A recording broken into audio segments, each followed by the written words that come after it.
पवित्र बाइबल का वचन पढ़े और सुने जाने पर प्रभु यीशु मसीह आपको और आपके परिवार को आशीष दे। पवित्र बाइबल मत्ती की पुस्तक का 20 अध्याय वचन 1 से 34 यह कहता है। वचन 1, स्वर्ग का राज्य किसी गृहस्थ के समान है जो सवेरे निकला कि अपने दाख की बारी में मजदूरों को लगाए। वचन 2, और उसने मजदूरों से 1 दीनार रोज पर ठहराकर उन्हें अपने दाख की बारी में भेजा। वचन 3, फिर पहर एक दिन चढ़े निकलकर और औरों को बाजार में बेकार खड़े देखकर। वचन 4, उनसे कहा, तुम भी दाख की बारी में जाओ और जो कुछ ठीक है तुम्हें दूंगा, सो वे भी गए। वचन 5, फिर उसने दूसरे और तीसरे पहर के निकट निकलकर वैसा ही किया। वचन 6, और 1 घंटा दिन रहे फिर निकलकर औरों को खड़े पाया और उनसे कहा, तुम क्यों यहां दिन भर बेकार खड़े रहे? उन्होंने उससे कहा, इसलिए कि किसी ने हमें मजदूरी पर नहीं लगाया। वचन 7, उसने उनसे कहा, तुम भी दाख की बारी में जाओ। वचन 8, सांझ को दाख बारी के स्वामी ने अपने भंडारी से कहा, मजदूरों को बुलाकर पिछलों से लेकर पहिलों तक उन्हें मजदूरी दे दे। वचन 9, सो जब वे आए जो घंटा भर दिन रहे लगाए गए थे तो उन्हें 1-1 दीनार मिला।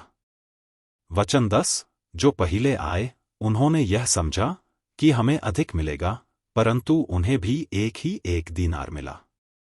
वचन 11, जब मिला तो वह गृहस्थ पर कुड़कुड़ा के कहने लगे। वचन 12, कि इन पिछलों ने 1 ही घंटा काम किया और तूने उन्हें हमारे बराबर कर दिया, जिन्होंने दिन भर का भार उठाया और घाम सहा। वचन 13, उसने उनमें से एक को उत्तर दिया कि हे मित्र, मैं तुझसे कुछ अन्याय नहीं करता, क्या तूने मुझसे 1 दीनार न ठहराया? वचन 14, जो तेरा है उठा ले और चला जा, मेरी इच्छा यह है कि जितना तुझे उतना ही इस पिछले को भी दूं।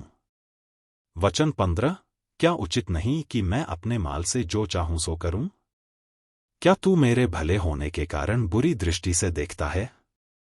वचन 16, इसी रीति से जो पिछले हैं वह पहिले होंगे और जो पहिले हैं वे पिछले होंगे। वचन 17, यीशु यरूशलेम को जाते हुए 12 चेलों को एकांत में ले गया और मार्ग में उनसे कहने लगा।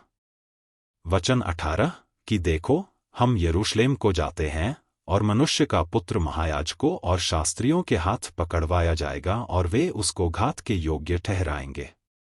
वचन 19, और उसको अन्य जातियों के हाथ सौंपेंगे कि वे उसे ठट्ठों में उड़ाए और कोड़े मारे और क्रूस पर चढ़ाएं और वह तीसरे दिन जिलाया जाएगा। वचन 20, तब जब्दी के पुत्रों की माता ने अपने पुत्रों के साथ उसके पास आकर प्रणाम किया और उससे कुछ मांगने लगी। वचन 21, उसने उससे कहा, तू क्या चाहती है?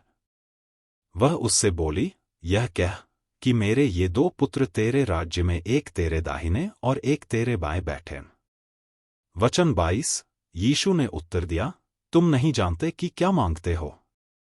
जो कटोरा मैं पीने पर हूं, क्या तुम पी सकते हो? उन्होंने उससे कहा, पी सकते हैं। वचन 23, उसने उनसे कहा, तुम मेरा कटोरा तो पियोगे, पर अपने दाहिने बाएं किसी को बिठाना मेरा काम नहीं, पर जिनके लिए मेरे पिता की ओर से तैयार किया गया उन्हें के लिए है। वचन 24, यह सुनकर 10 चेले उन दोनों भाइयों पर क्रुद्ध हुए। वचन 25, यीशु ने उन्हें पास बुलाकर कहा, तुम जानते हो कि अन्य जातियों के हाकिम उन पर प्रभुता करते हैं और जो बड़े हैं वे उन पर अधिकार जताते हैं।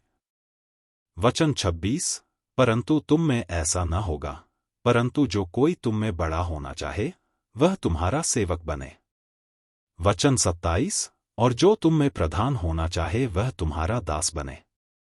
वचन 28, जैसे कि मनुष्य का पुत्र वह इसलिए नहीं आया कि उसकी सेवा टहल करी जाए, परंतु इसलिए आया कि आप सेवा टहल करे और बहुतों की छुड़ौती के लिए अपने प्राण दे।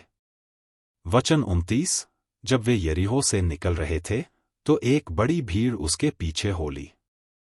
वचन 30, और देखो 2 अंधे जो सड़क के किनारे बैठे थे, यह सुनकर कि यीशु जा रहा है, पुकार कर कहने लगे कि हे प्रभु, दाऊद की संतान, हम पर दया कर। वचन 31। लोगों ने उन्हें डांटा कि चुप रहें, पर वे और भी चिल्लाकर बोले, हे प्रभु, दाऊद की संतान, हम पर दया कर। वचन 32। तब यीशु ने खड़े होकर उन्हें बुलाया और कहा। वचन 33। तुम क्या चाहते हो कि मैं तुम्हारे लिए करूं? उन्होंने उससे कहा, हे प्रभु, यह कि हमारी आंखें खुल जाएं। वचन 34। यीशु ने तरस खाकर उनकी आंखें छुई और वे तुरंत यदि देखने आप लगे विश्वास और उसके करते पीछे हैं हो तो लिए। यह वचन सभी विश्वासियों को भेजें और इस चैनल को प्रभु यीशु मसीह के नाम से सब्सक्राइब करें और आशीष प्राप्त करें। धन्यवाद।